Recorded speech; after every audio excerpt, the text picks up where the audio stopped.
సత్యకృష్ణన్ ప్రముఖ సినీ నటి. ఎక్కువగా తెలుగు సినిమాల్లో నటించేది. ఎక్కువగా ఫ్రెండ్ క్యారెక్టర్లో నటించేది.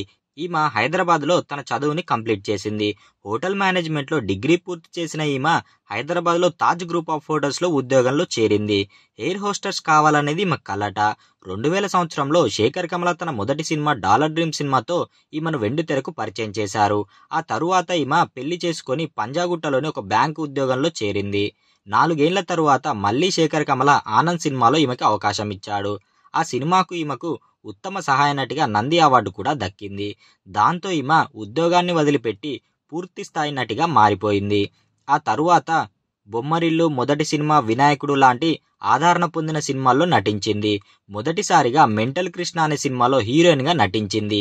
కానీ ఆ సినిమా విమర్శల పాలైంది. ఆమెకి ఒక కూతురు కూడా ఉంది. ఆమె పేరు అనన్య కృష్ణన్. ఆమె కూడా సినీ నటియే. గ్యాంగ్స్టర్ గంగరాజు, ఊ అంటావు మామ ఊహు అంటావు మామ అనే సినిమాలో సహాయ పాత్రలో నటించింది అనన్య.